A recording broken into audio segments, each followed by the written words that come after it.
Coming up, 3 time-saving tips to help you get more done. Hey everyone, it's Harry here from thethougugym.com. I hope you're having a fantastic and productive week, and if you're not, then this video is going to be for you. In this video, I'm going to share with you 3 ways that you can get more done without taking up any more of your time. The reason I'm sharing this with you this week is because it just came up in conversation when I was out with a friend, and I realised that some of the things that I do, not everybody else realises or does. So I thought I would share my tips with you just in case they help you. A lot of people I speak to want to read more books. At least those that are into personal growth, they want to read more books. But the challenge becomes time.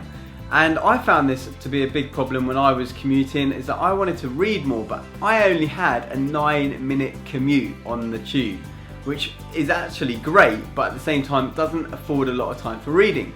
So what is my number 1 tip for getting more done when it comes to reading? Get yourself a Kindle.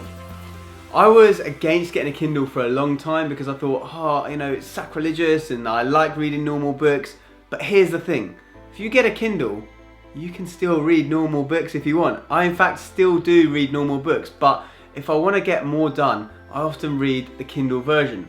Why? Many reasons. Number 1, because it's a lot easier on the tube to handle with one hand than it is trying with a book. You can be holding onto the tube, you can have someone's armpit in your face, and you can still read it. If you rotate the screen as well, you can control things quite easily with one hand. So I felt that was really useful.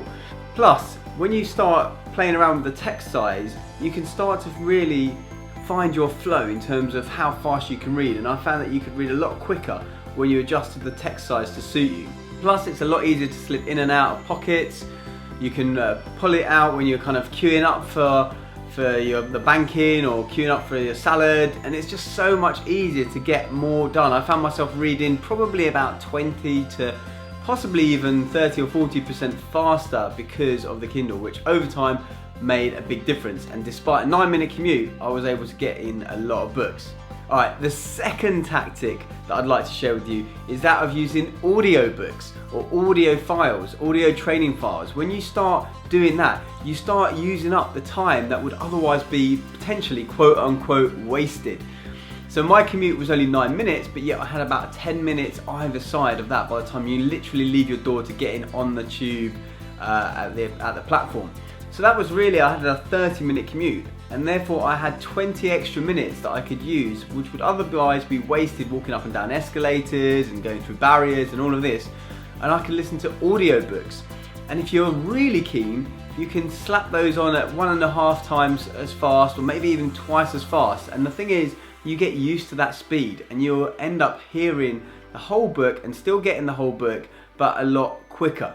So my advice is to start using your audio files, your audio books, to get that kind of information in, if that's what you're after, in that time that would otherwise be wasted. When you're doing the dishes, when you're doing something else, the housework. If I'm doing the housework, I will often get a book, 6 hours of books or whatever. If I'm doing a big spring clean, which to be honest I probably do a couple of times a year, if I do that, then I'll have a book that I'll listen to the entire book in one day.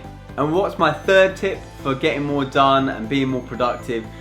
That is quite simply eliminating the distraction of the mobile phone. How do we do this? 2 ways. 1, put it onto airplane mode. And I suggest putting it onto airplane mode whenever you can. In fact, most of the time. When I'm out nowadays, it's often on airplane mode. 1, because it saves the battery a lot better. But 2, because the mobile phone, for me anyway, is a device so that I can reach out to people and so that I can then get information when I want it. I don't want to be interrupted by other people when I'm doing my stuff. So often I'll have it on airplane mode, so apologies if you try and get hold of me, it goes to voicemail, or you send me a text and I don't respond for a while. But that's because I'm on my agenda, not yours. Sorry, I love you, but it's really about my agenda. And secondly is put that mobile phone out of sight when you're at your desk. In your drawer, which is something I used to do at work, or now I kind of hide it in the other room, because literally out of sight, out of mind. If you've got it there, you got it in your line of sight, you're going to be tempted to look at the notifications, especially if you haven't taken the first bit of advice and put it onto airplane mode. The great thing with airplane mode is you're not going to get those distractions anyway, so when you look at the phone you won't see anything different anyway.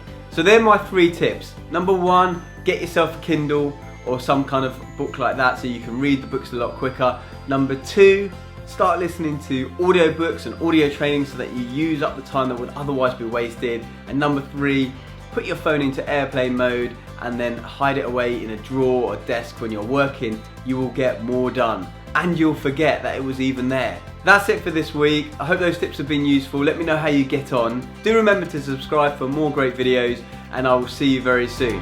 Until next time, take care. Bye bye.